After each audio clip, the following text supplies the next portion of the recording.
I'll tell you the story very briefly of this experience I had this past year.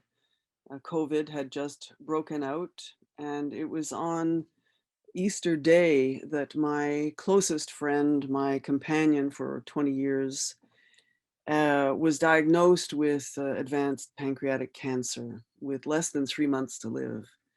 And he and I decided that he would come home with me rather than being alone in hospital with no friends, no visitors, and that I would be the provide, what is the word? The care, be the caretaker, the primary caretaker, with the help of palliative care at the palliative care unit in my region. Well, I didn't know what I was getting into, and but it was 9 days to the day he died of intensity. The palliative care nurse arrived at the door, and he walked in fully clothed in his protective suit, and he said, "You know, palliative care is hard stuff. Do you have a spiritual life?" And I thought then, okay, we're on the right ground here.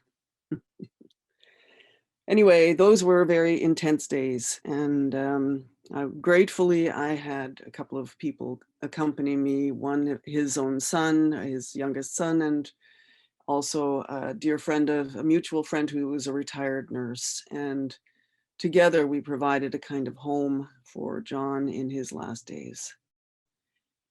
Um, that grief was intense at the time, but it had continued after his death, of course.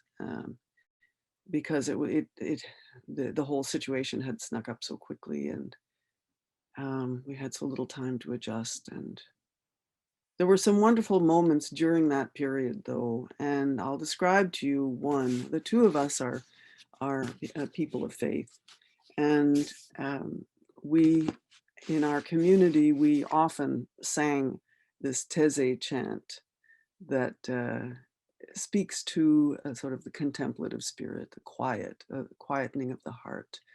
Mon âme se repose en Dieu, sur Dieu seul. Mon âme se repose en Dieu. Let me try again.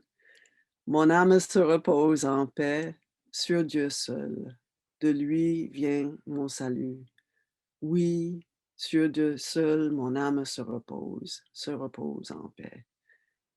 Well, we had been singing it in the evening, and then I went off to bed, and I could hear him singing or attempting to sing it, and finally he said, "Holly, could you come and help me sing it?" So, and he was in great pain at that point, so I pushed the hospital bed down low and lay down beside, and we sang this thing until he fell asleep. And it was a gift. It was a moment of the kind of moment that you would hope for in that kind of grief process, because it's a memory of something that I was able to give when there was so little that I could give. And then once he had died, how, the emptiness began. So those memories, that kind of memory was very important to have.